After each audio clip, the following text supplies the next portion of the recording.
What up, DC Gang? It's your boy DreadHawk. That's your girl, okay? Back with another video, gang. And we got top 3 photos with disturbing backstories, part 3 by no one other than Mr. Ballen, man. Hey, make sure y'all like, comment, and subscribe if y'all new to the channel. Cut on them post notification bells. Y'all know we dropping these videos. Ready to check it out? I'm ready to check it out. Let's do these stories. I like these. You too.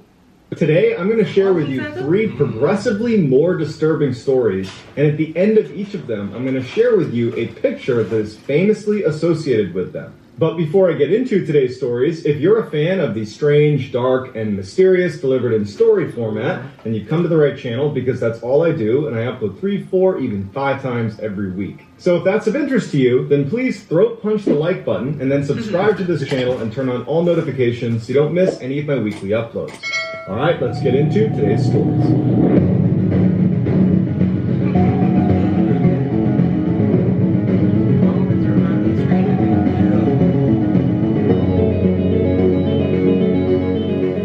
Between 1974 and 1975, a criminal who had been dubbed the Visayala Ransacker had been terrorizing the Eastern District of Sacramento, California. Initially, he would break into people's homes when they were sleeping by prying open one of their windows. He would go inside and basically ransack their house. He wouldn't steal any of the major valuables that were right in plain sight. He would just kind of throw things all over the place and would take 1 or 2 small things, probably as a souvenir. Unfortunately, by the summer of 1976, this Visayala ransacker was not only not caught, but was also no longer satisfied with just breaking into people's homes and ransacking them and taking a few things. He had moved on to killing people, and so he had been given a new nickname, one that just about everybody knew at the time, and that was the Golden State Killer. Once he began killing people, he became much more cautious about how he would actually go about attacking them. He would oftentimes break into his victims' homes while they weren't there, and he would walk their property, look for guns and unload them. He would look for any security cameras or devices and turn them off. He would plant ligatures, pieces of rope and twine that he could use to bind people's arms and legs. He would place them in their house, and then he would leave. And he would study his victims and get to know their patterns and know when they were going to be in the house. Oh yeah, see? That's it right there. Just breaking into their house and not just to do it for the hell of it and maybe taking 1 or 2 things. That was too easy. That was too easy, and it was getting too like, oh, he basically like boring for him. Yeah, you just gotta take it up a notch. Then now he started killing his victims and gave him something to do. Yeah, gave him something to do, to study him. And that's why sometimes, like, if you got like a set schedule, that's how people can study you too. Set schedule, set route. Set route. People know the time you come home, the time you leave. But I mean, hey, that's the life of working too. You gotta have like a set, whatever. That's it. When they were going to be in certain rooms, and then at some point he would sneak in through a window at night while they were sleeping, and their victims would wake up with him standing over them with a flashlight in their face. On the rare occasion where neighbors or police had actually spotted this guy, they saw that he was wearing a full face mask and he was very athletic. He was able to elude police capture and would jump over fences and would run away. By the end of 1976, when the Golden State Killer had still not been caught, citizens of Sacramento became furious with the police. They felt like they were not doing enough to try to catch this guy.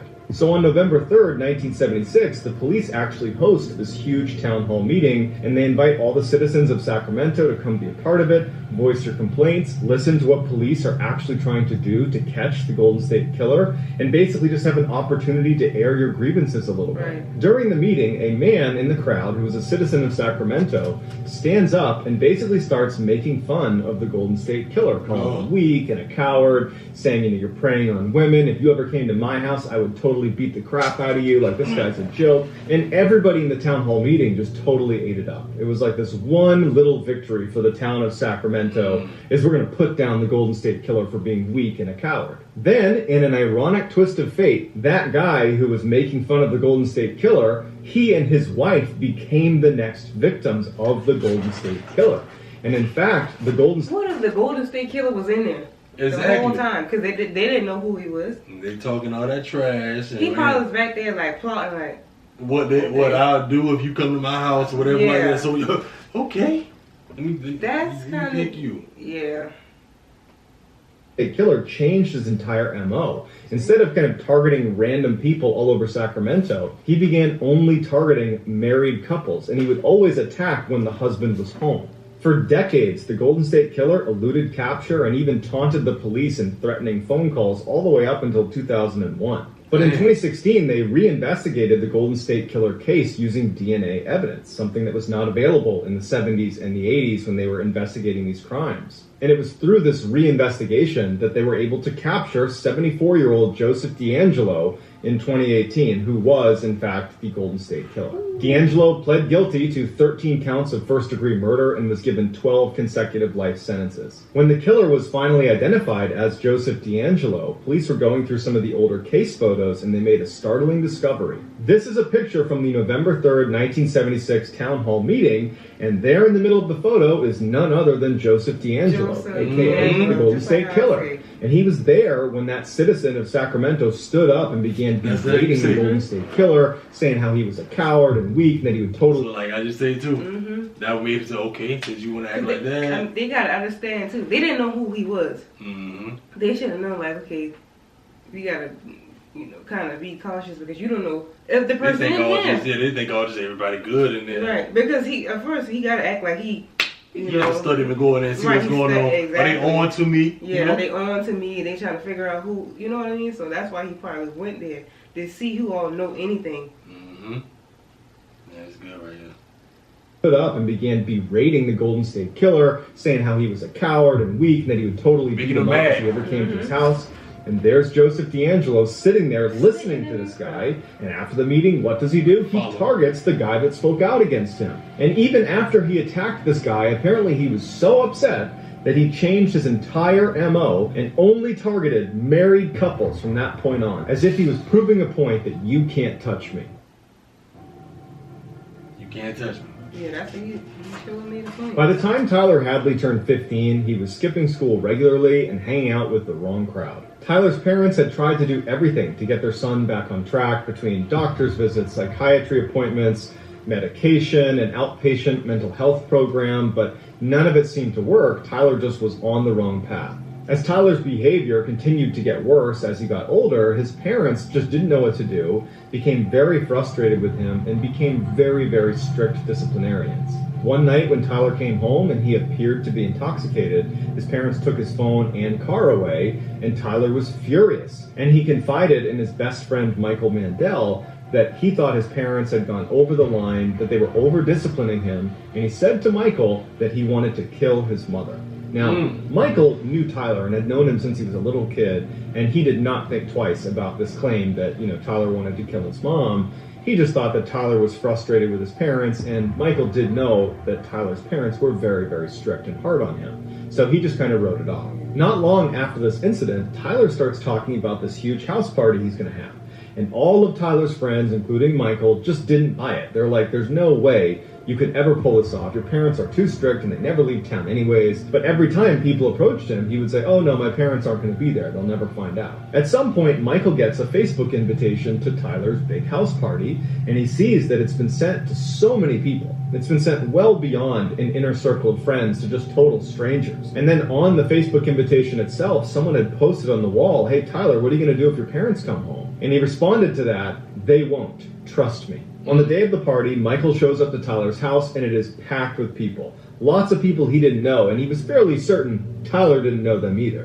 And he goes inside, and it's clear that no one gives a crap about the house itself. People are writing on the walls, people have spilled stuff all over the ground, there's broken glass on the ground, people are rummaging through the food in the fridge. No one cared about the house. And Tyler, oddly enough, didn't seem to mind at all. The only time Tyler became on edge was when he felt like the party was getting too loud. And he would go around and tell people to be quiet because he didn't want his neighbors to hear, because the neighbors would call the police, and he didn't want the police coming to the house. During this big party, Tyler pulls Michael aside and says, hey, I gotta tell you something. Come outside with me. When they get outside, Tyler looks at Mike and just says, Mike, I killed my parents. Michael doesn't believe him, but Tyler says, no, look in my driveway. Their car is still here. They did not go to Orlando. I killed my parents. Michael still didn't believe him, and Tyler said, go inside. I bet if you look around, you'll find blood in my house. So he goes inside, and he starts looking around, and when he goes upstairs, he sees there's blood on a table right outside the master bedroom where Tyler's parents slept.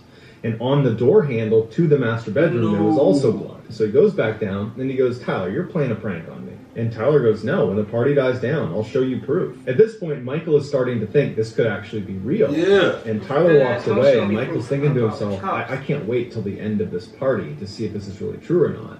So he goes upstairs, goes to the bloody door handle to the master bedroom, opens it up, and the door actually hits the leg of Tyler's father, who's laying on the ground, who's deceased inside of the master bedroom. He shuts the door, and he's standing in the hall, and he doesn't know what to do, because on the one hand, Tyler's his friend, but he just discovered Tyler's a murderer. Yeah. He also knew Tyler's parents really well, so he's deeply saddened by what he just saw. And as he's standing there, he's realizing that he has to turn Tyler in. And so for some reason, he just felt the need to take one more picture with Tyler, because he knew as soon as he left the house, he was going to go tell authorities what Tyler had done, and he was never going to see him again. And so he goes over to Tyler and he takes this picture. After Tyler was arrested, he admitted that just hours before... Oh, Tyler looked crazy. So that's Tyler right there. That's Tyler. Oh, dang. Because he killed his parents because his parents is strict? Was it that serious? Or All that for a taking party? Phone? No, I think because it took his phone or something like that from him. Like, now your life is going to ruin behind something that's not even that serious. Do as most kids do. When they get older, 18, they just move out. Yeah, I'm gone. I'm gone, you know.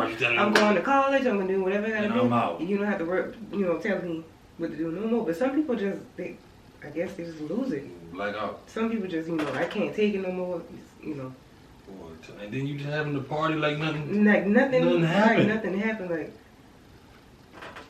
Tyler, and he takes this picture. After Tyler was arrested, he admitted that just hours before this house party, he had bludgeoned his parents to death and stashed them in the master bedroom. Tyler was sentenced to 2 life sentences without the possibility of parole, and while he has been remorseful, he's never given a real reason why he actually killed his parents. Sometimes you never know for real. But on the morning of Tuesday, April 20th... Nobody killed their parents and then they have a party and just like, yeah, hey, I killed my parents. You had to go show somebody, oh look, the blood right there and stuff. Yeah, it's like... And you think you're going to tell the person they just going to go down there and well? Right, like, well, no, because if he told them and then they found out that he knew about it, I think they would have arrested his friend too. Accessory. Yeah. 1999, a Colorado high school student named Brooks Brown noted something strange. His on-again, off-again friend named Eric had missed all of the classes that morning, something that is totally uncharacteristic of Eric, who was a straight-A student. At lunchtime, Brown left the high school to go to the designated smoking area in the parking lot, and he saw parked in a very far-away spot, somewhere that he never saw him park before, was his friend Eric, who was in the back of his car pulling a large duffel bag out of the trunk. Brown puts his cigarette out and walks over and asks Eric, where have you been all morning? And Eric turns to Brown and goes, it doesn't matter. I like you, so you should leave right now. Go home. Brown was taken back by his tone and the general weirdness of the morning, but Eric was always kind of a wild card. He was a guy that had, in the past, vandalized Brown's house. He had posted death threats online about Brown. And then simultaneously, he would brag to Brown all the time about different accomplishments, like he desperately wanted approval from Brown. So it was a very strange relationship they had. Brown doesn't really know what to make of this, and so he kind of just shrugs his shoulders, turns around and walks away, while Eric turns around and continues doing whatever he's doing with his duffel bag. Brown gets back over to the smoking area, and he's thinking, maybe I should just skip class and go home, because maybe Eric has some prank that he's got planned that he's protecting me from. And as he's sitting there smoking his cigarette, thinking about whether or not he's going to stay or go, he hears noises coming from the high school that he immediately assumes are fireworks. And so in his mind, he's like, oh, looks like he was planning a senior prank. He's lighting fireworks inside of the school. But then the sounds got faster and louder, and he turned to look at the school, and he heard people screaming, and he knew those weren't fireworks. That's the Columbine shooting. Columbine. Yeah. Yeah. I remember that's a scene in the movie, Elephant. If you ever seen, if anybody ever seen Elephant, let us know in the comment section. Yeah. He doing fireworks. Those were gunshots. Brown immediately runs to the nearest house, knocks on their door, and is able to get a phone, and he calls police. After Eric had spoken to Brown, when Brown came across the lot and asked him what he was doing, and then ultimately Brown turned around and walked back to the smoke pit, Eric had turned his attention to his duffel bag. He had pulled it out and dragged it across the lot to another car where one of his other friends named Dylan was also getting his own duffel bag out of the back of his own car. Inside of their duffel bags were propane tank time bombs that they planned to place all around the school in an effort to collapse the ceiling of the cafeteria, because what they wanted to do is get people to start running out of the school so they could start shooting at them. Eric and Dylan's car were parked far away from their usual spots, kind of strategically located near where first responders were bound to come in, and they had rigged their cars to explode so that when they did come through, they would detonate and hopefully take out the first responders as well. Eric and Dylan had also placed another timed explosive on a field about 3 miles away that was purely a diversion. They were hoping it would go off, it would get police and first responders over there first, giving them more time to inflict max damage on the school. But with the exception of the diversionary bomb that did go off, none of the other explosives in the high school actually went off. So Dylan and Eric had to go to plan B, which is to walk right in the school and just start shooting. At the end of the day, 12 students from Columbine High School in Littleton, Colorado had been killed, along with one of their teachers, as well as Eric Harris and Dylan Klebold, the two shooters. At the time, this was far and away the deadliest American school shooting. This senior class picture was taken 2 weeks before the Columbine shooting, and you can clearly see Eric Harris and Dylan Klebold pointing finger guns at the camera. At the time this picture was taken, they both knew what they were going to do. You gotta pay attention to people around you all the time, and every little thing about a person.